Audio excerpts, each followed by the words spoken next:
کو کھول زمانہ اڑان دیکھتا ہے، زمین پر بیٹھ کر کیا آسمان دیکھتا ہے۔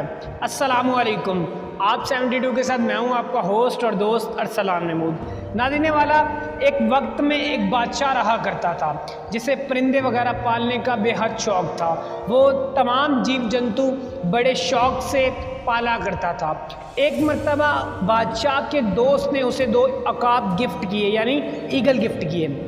وہ نایاب نسل کے ایگل یعنی عقاب پا کر بادشاہ بے حد خوش ہوا۔ وہ انہیں اپنے بہت ہی قریب رکھنے لگا، ان سے محبت کرنے لگا۔ کچھ عرصے بعد بادشاہ نے اپنے دربار میں ایک ٹرینر بلوایا اور بادشاہ نے کہا کہ اے ٹرینر، میری بات سن، تو نے یہ دونوں عقاب اپنے پاس رکھنے ہیں اور اپنی پوری زندگی کی کارکردگی ان دونوں عقاب پر محیط کر دینی ہے، یعنی سب کچھ ان 2 عقاب پر لگا دو اور ان کو ایسا بنا دو کہ یہ دونوں اپنی مثل آپ بن جائیں۔ بادشاہ کی بات سن کر ٹرینر نے کہا، جی بادشاہ حضور، یہ آپ کا کام ہو جائے گا۔ یہ دونوں ایسے ٹرین کروں گا کہ آپ دیکھ کر دنگ رہ جائیں گے۔ ناظرین والا، المختصر وقت گزرتا گیا۔ وقت کے ساتھ ساتھ وہ عقاب وہ اس ٹرینر کے پاس رہنے لگے۔ قریباً کوئی 3 سے 4 ماہ کا ٹائم تھا وہ گزرا۔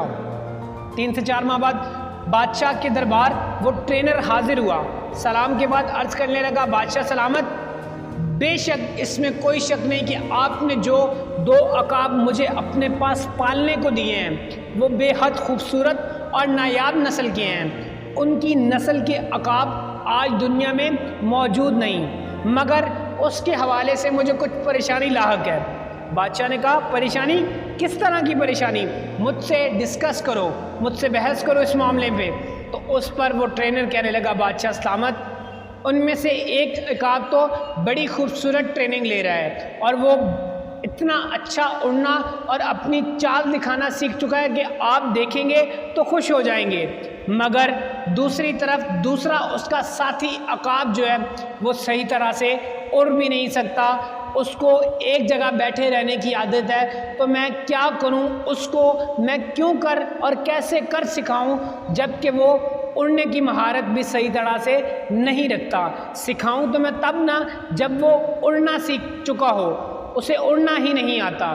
تو بادشاہ بڑا دکھ کا اظہار کرتے ہوئے کہتا ہے، ٹرینر کچھ کرو، مجھے ان دونوں عقاب سے بے حد پیار ہے، ان دونوں کو اڑنا چاہیے، اپنی ساری زندگی کی محنت لگا دو، سب کچھ کر ڈالو، اس عقاب کو اڑنا چاہیے، اس عقاب کو بیٹھے نہیں رہنا چاہیے، اسے اڑنا چاہیے۔ لیکن وہ ٹرینر کہتا ہے، معذرت بادشاہ سلامت، میں اپنی تمام تر ساری کی ساری اپنی قابلیت اس پر آلریڈی لگا چکا ہوں، مگر میرے سامنے فائدہ مند چیز کوئی نظر نہیں آ رہی۔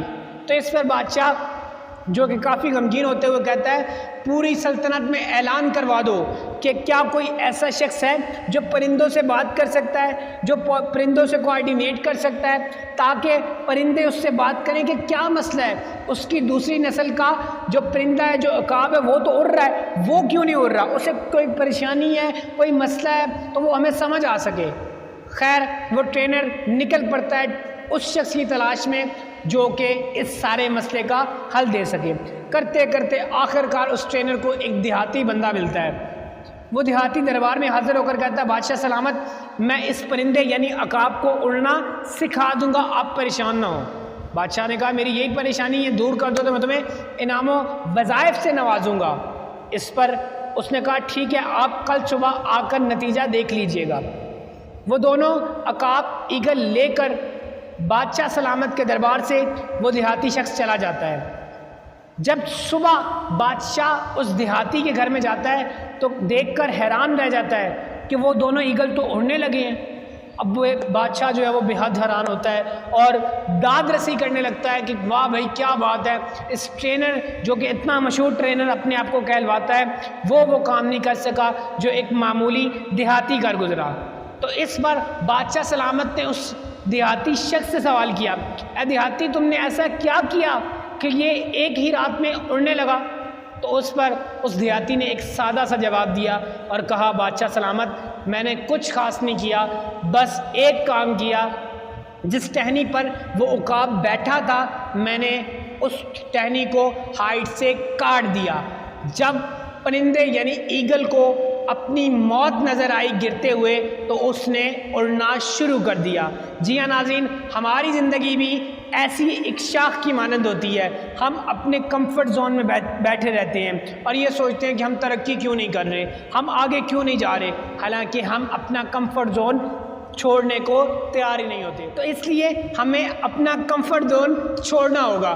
اگر ہم دنیا میں کامیابی چاہتے ہیں تو ہمیں کمفرٹ زون سے نکلنا ہوگا، ہمیں بھی اڑنا ہوگا، ہمیں بھی مشکلات کا سامنا کرنا ہوگا، پھر جا کر ہم ایک مقام تک، ایک منزل تک پہنچ پائیں گے۔ ادروائز ہماری کامیابی آدھے راستے میں ادھوری رہ جائے گی اور ہم یہی سوچتے رہیں گے کہ ہمیں شاخ پر بیٹھ کر کامیابی کیوں نہ ملی۔ جی ہاں ناظرین، یہی بات ہے کہ جب ہماری شاخ کٹے گی، ہمارے پاؤں کے نیچے سے زمین کھسکے گی، ہمیں مشکل ٹاسک ملے گا تو ہم اس وقت کامیابی کے قریب ہوتے جائیں گے۔ ہار آئے گی راستے میں، مگر کیا خوب کہا ہے کسی نے کہ ہر ہار کے درمیان کامیابی کی ایک کڑی ہوتی ہے، ہر ہار میں اپنی کامیابی کا ایک سراغ ہوتا ہے۔ تو انسان کو چاہیے کہ وہ اپنے کمفرٹ زون سے باہر آئے اور وہ بار بار محنت کرتا رہے، بار بار اپنی اسٹرگل کو جاری رکھے، ایٹ لاسٹ وہ کامیاب ضرور ہوگا۔